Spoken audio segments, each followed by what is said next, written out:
American culture is now normalizing the idea that minors can be given hormones to prevent their biological development of their secondary sexual characteristics. Dr. Levine, you have supported both allowing minors to be given hormone blockers to prevent them from going through puberty, as well as surgical destruction of a minor's genitalia. Like surgical mutilation, hormonal interruption of puberty can permanently alter and prevent secondary sexual characteristics. The American College of Pediatricians reports that 80 to 95% of prepubertal children with gender dysphoria will experience resolution by late adolescence if not exposed to medical intervention and social affirmation. Dr. Levine, do you believe that minors are capable of making such a life-changing decision as changing one's sex? My name is Elle. I am a female to male to female detransitioner. I recently detransitioned, probably like a month and a half ago, and I've been actively living detransitioned into a woman for like 2 days now. My name is Jack, and I am a female to male to female detransitioner. So let's be a little more specific since you evaded the question. Do you support the government intervening to override the parent's consent to give a child puberty blockers, cross-sex hormones, and/or amputation surgery of breasts and genitalia? You have said that you're willing to accelerate the protocols for street kids. I'm alarmed that poor kids with no parents who are homeless and distraught, you would just go through this and allow that to happen to a minor.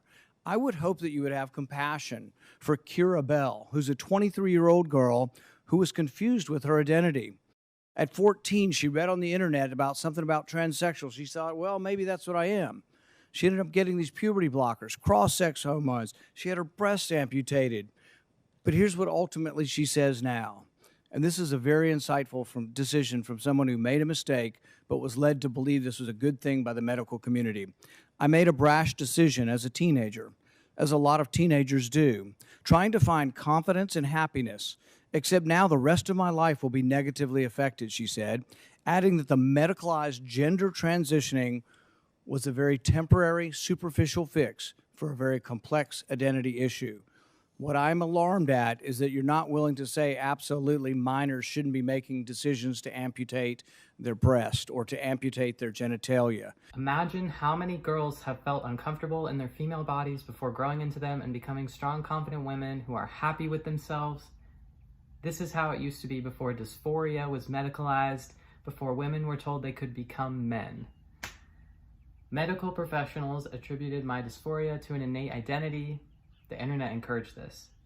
My parents didn't know how to respond, assuming that therapists and doctors would know better than to let a 16-year-old make the wrong life-altering decisions. When you go into Planned Parenthood, at least for me, I went in and I signed like a little consent form. They didn't really ask me any questions, and they took a blood draw, and then I scheduled to come back for 2 weeks later after the lab results had come in and get my prescription. That was it. So my opinion first on all of that. I mean, it must be nice to just be able to walk in and finally, just say, hey, I want to start hormones now, and then just kind of kick that off. Although I will say that, I mean, with the whole just giving hormones to whoever walks in the door, I mean, I don't think is necessarily a good thing. I'm alarmed that you won't say with certainty that minors should not have the ability to make the decision to take hormones that will affect them for the rest of their life. Will you make a more firm decision on whether or not minors should be involved in these decisions? Senator, transgender medicine is a very complex and nuanced field, and if confirmed to the position of Assistant Secretary of Health, I would certainly be pleased to come to your office and talk with you and your staff about the standards of care and the complexity of this field. Let it go into the record that the witness refused to answer the question. I regret my double mastectomy more than I regret going on testosterone. Like, if I had gone on testosterone and never had a double mastectomy, I feel like I could almost reverse all of the effects because, my voice will always be deeper and I'll always have the body hair, but at least I would have still had my whole body. But parts of my body were cut off.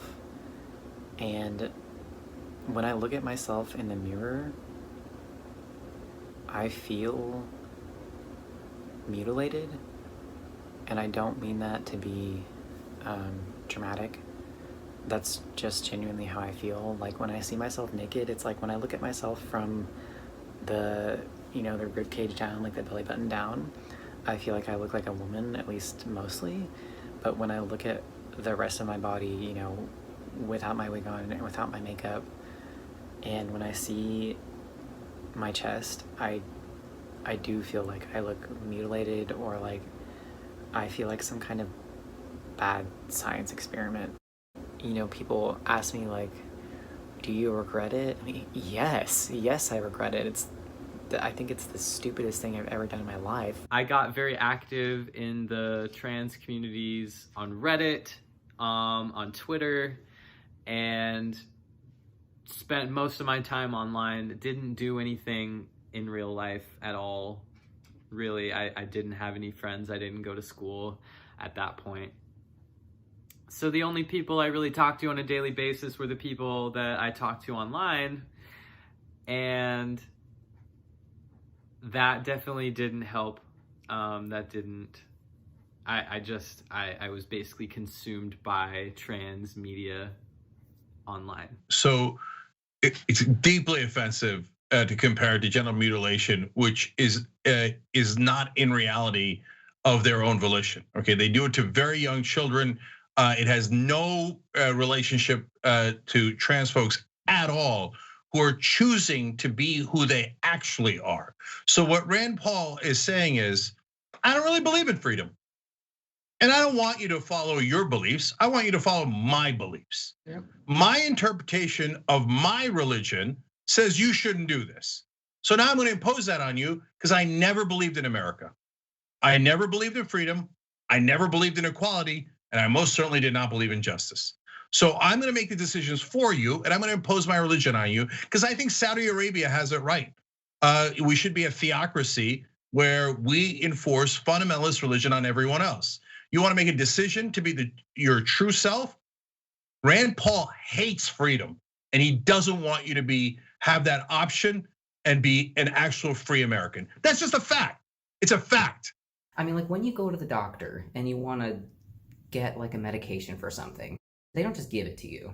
Like they want to make sure that you're taking the right thing to help your specific needs. About a year later, I started testosterone. I was 16. I had been going to a therapist who tried to tell me that she didn't want me to transition. Then I went to a therapist from the LGBT center who told me that she was ready to get me on hormones from day one. I was able to have a double mastectomy because I had one appointment with a therapist who diagnosed me with gender dysphoria. I saw him one time. I believe I was 16 years old. I could have been 15, but I'm pretty sure I was 16. I don't know. We must have talked for only like 45 minutes or something like that. And he diagnosed me with severe depression. I still have like the diagnosis paper: severe depression, severe anxiety, and gender dysphoria. And that was a piece of paper that allowed me to go on testosterone. And that was a piece of paper that allowed me to have a double mastectomy at 19 years old, 18 years old. So with Planned Parenthood just kind of willy-nilly, just almost handing out hormones like candy to anybody who walks in the door, regardless if you're actually transgender or not, or just confused or whatnot. I mean, I feel it's almost disrespectful to people who are actually transgender. They're trained medical professionals. I mean, shouldn't they be asking you more questions and like taking more care to give you what you actually need? Genital mutilation has been nearly universally condemned. Genital mutilation has been condemned by the WHO, the United Nations Children's Fund, the United Nations Population Fund. He loves saying the term genital mutilation, and he loves citing like WHO and UN studies. The genital mutilation that they're talking about is like FGM. It is mutilating the genitals of women so that they cannot ever enjoy intercourse at all. It is horrible. And he is using it as a way to say, like, I'm sorry if you have gender dysmorphia. I don't care. And I don't want to honor the way science is set up right now. The medicine is set up so that we can not shut people down. And if they are insistent on eventually, as minors still, trying to get that hormone therapy, then they handle it that way. I mean, when you're just handing out hormones to anybody who wants them, I mean, you're bound to be giving it to somebody who shouldn't be taking hormones, like myself or somebody else who detransitioned. I mean, the more people you just hand it out to, I mean, that's just going to mean more detransitioners down the line. Somebody quoted my tweet and said, to any women out there, how did you feel about your body when you were 14? Were you comfortable in it? Why are we encouraging teen girls to believe their bodies are wrong? Somebody says, very uncomfortable in my own skin, hated my periods, wanted to be a boy because they didn't have to go through that every month. Very happy to be a woman now. Hating your period is such a universal female experience that is not talked about. Women have been feeling like this since the beginning of time. I feel like teenage girls, especially like in this generation, are being told that they can opt out of this, of all of this, of womanhood, of expectations of society, looking a certain way. You can just opt out by changing the way that you identify. There are so many young teen girls right now who are identifying as men because of this. So many young women who don't want attention from men, who don't want to deal with growing into an adult woman because of everything that you're told that means. You can just say, no, I'm not a woman, I'm a guy. I had this surgery. Well, actually, let me back up. I had the consultation, and my mom drove me to have the consultation, and I probably saw the surgeon for maybe 10 or 15 minutes. Basically, what happened was he walked in, my shirt was off, it was extremely uncomfortable. He touched my breast, he looked at my breast, we took photos, like one facing to the side, one facing to the front, and then he was like, okay, we're good. And I didn't see him again. I just saw the nurses and anesthesiologists, and they rolled me back and put me under, and when I woke up, my breast was gone. And I remember waking up and being in extreme pain. The feelings of dysphoria were never there until I started having sex with a woman. And I think that should have been a big red flag for me, but I just didn't know. I wasn't aware of what the criteria that should be met for someone to be considered transgender. And so when I came out to my mom, she was like, well, are you sure? And I was like, yeah, even though I don't think I was sure. I remember laying in bed and being like, well, am I sure? I wasn't. But I was so stubborn, such a stubborn person, that once I had decided on something, like once I decided like I am trans, I was like, well, there's no going back and this is what we're doing now. But the thing was, is like I couldn't reach for a plate in the cabinet to feed myself without the pain, or like it was really hard for me to take a shower by myself. Like I really needed someone to help me. And for a little while, like they were willing to help me, but then after some time, you know, maybe like the first week, it kind of seemed like they were really irritated. So I had a really, really difficult time, and I was out of work for 6 weeks, and I could only sleep on my back. And I remember not feeling anything. I did not feel happy about having a double mastectomy. Like, I don't want to say I felt sad about it, but it was more like I didn't feel anything. Eventually I went back to work, but I was still experiencing like a lot of pain, and I basically went immediately back to doing all this physical work because my job was basically like to throw stuff around, and it would hurt me so much. Like I would pick up these 50-pound boxes and like throw these bags of potatoes and stuff, and I would just be in so much pain. Like there was a few times where there was like a center island in the middle of the grocery store where I'd be with some of my coworkers, we'd be like trimming vegetables or something, and I would just be like keeled over on the floor in pain. Like, I'm not a crier, but I was like on the verge of tears because I was like hurting so much, and my coworker was like, "Are you okay? Like, what can I do?" Like, they like didn't know what to do, and I was like, "I'm really sorry. Like, I just had reconstructive surgery. Like, I just need a minute." And I would just be literally huddled in a ball on a concrete floor at my job. And I mean, I think that as a doctor or some like people who are like trained medical professionals, I mean, should be asking more questions instead of just having you walk in, be like, "Hey, I'm transgender, I want to take these," and then them just like, "Here, take your prescription and get out." I mean, it's like, we got our money. Dr. Levine gave the same answers to a barrage of accusations and questions from Senator Paul, who was widely criticized on Twitter. I think he's a terribly misinformed and ill-educated on the subject of transgender medicine and surgery. Dr. Sherman Leese is a world-renowned transgender surgeon who operates in the Philadelphia region. He calls Senator Paul's comments discriminatory. Those remarks have nothing to do with Rachel Levine, who's a highly qualified physician. The people who have reached out to me, especially privately, and told me about their regrets regarding surgery, whether that be a mastectomy or any type of top surgery or hysterectomy or basically like any sex reassignment surgery or cross-sex hormones, like, it made me a lot more upset than I thought it would, and not in like a sadness type of way, but like a very angering type of way. Like, it made me really mad that this has happened to other people, and doctors were just like, "Yeah, I'll take your money and I'll take out your organs." But I mean, of course, hindsight, because I mean, back when I wanted to take hormones, I mean, I thought Planned Parenthood, oh my God, this is like a godsend. I mean, I don't have to go, because I didn't want to talk to a therapist. I mean, so I don't have to jump through any hoops. I don't have to do anything. I just walked in and got it. And yes, that's on me for not knowing what I wanted to do. But I also feel like if it wasn't just as easy as just walking in and signing a form for something that permanently changes your body for essentially the rest of your life in some aspects, I think, like, if it wouldn't have been so easy for me to just walk in, I don't think I probably would have transitioned, because I think the longer I would have thought about it and given it more time to think and given it more consideration, I think it may have played a part and may have influenced me transitioning at all.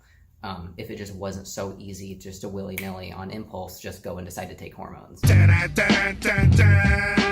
There is a currently popular catchphrase in politics, and I'm concerned that it's going to become a thought-terminating cliche, especially, but not only, on the left-wing end of the political spectrum. The catchphrase I hear again and again is, in reference to police reform, police misconduct, police violence, that we should only listen to the voices of African Americans. In reference to transgender people, that we should only listen to and believe the voices of trans men and trans women themselves. This is fundamentally incompatible, not just with the concept of deliberative democracy, it's also fundamentally incompatible with the concept of research itself. In Cambodia, many decades ago, there were violent, calamitous, disastrous events that today some people call the Cambodian genocide. Some people might call it the Cambodian Holocaust, or the Cambodian Civil War, or the Cambodian famine. You could say, a little bit more neutrally, the Cambodian Revolution. Do you think we should only trust and we should only listen to the voices of Cambodians about what happened and why? And that's an easy question, because we're talking about something that happened decades ago when I was a small child, basically, before many of you were born. What about the current political situation in Cambodia? Do you think we should only ask Cambodians? Do you think there's some unique value in the perspective of a detached outsider in evaluating what went wrong in Cambodia before, decades ago, and what's going wrong now? If you want to bring about police reform to the way the police operate in the United States, Canada, Australia, France, England, that is not a decision for black people to make alone. That is not a decision only for the victims of police brutality to make a loan, which are obviously a tiny minority of the black community, and also there's a tiny minority of the white, Chinese, First Nations, American Indian. If you just gather together every person who had proven in court that they were the victim of police brutality or police harassment, I don't know how many thousands or tens of thousands you get, but then you'd have a very small minority. And guess what? They shouldn't make the decision. They shouldn't write the legislation either. If you actually believe in research, I know it sounds ridiculous to say, but this is a real question. Do you think that research can reveal facts? Yes or no? Do you think that a researcher could discover something that a native-born Cambodian themselves might not know, might not appreciate? Do you think a researcher can discover something that a transgender person might not know or might not see the significance of? If you don't, if you think research just doesn't exist, if you think it's like the tooth fairy, that would be a very different view. On some level, to some extent, everyone in this audience believes in research. You just might not have thought through the implications, because a researcher is not qualified to do that research by being Cambodian. A researcher is not qualified to do that research because they're black. They're not qualified to do the research because they themselves are a victim of police brutality or police misconduct, right? You're qualified to be a researcher precisely by having the detached outsider's perspective, having the integrity, the commitment to the truth, and so on, that being a researcher entails. And again, I can sympathize, but obviously, if you are yourself personally the victim of police brutality, the police kicked in the door of your house and killed one of your children or killed your husband or wife, nobody expects you to have the detached perspective of a researcher. And nobody expects you to write the legislation, to come up with a new plan for what is the best decision, not just for the police and not just for the victims and not just for black people, but for all of us as a society, right? So there's a certain set of beliefs that include beliefs about research in terms of what deliberative democracy means, not just in its process, but in its outcomes. If you really think it's inappropriate for a detached outsider to have a perspective on and to be advocating new laws and new policies on the hormone replacing therapy, the drugs given to transgender people, riddle me this. Do you think that only professional athletes should be allowed to vote on whether or not they get to use exogenous testosterone, steroids, or other performance-enhancing drugs? Do you think there's a decision to be made there that's not just what would be convenient for the athletes themselves? Athletes who want to win in their sport, they may want to look beautiful. Not all of them may be athletes. Some people may be using steroids because they want to be in pornography, they want to be models, they want to be actors, they want to be in the movies. Those people, they may make one decision, what's good for them, right? But you and I, right now, if you believe in deliberative democracy, if you believe in research, there's the possibility that we might know something, we might learn something through investigation where we have to make a decision as for what's best for all of us as a society moving forward.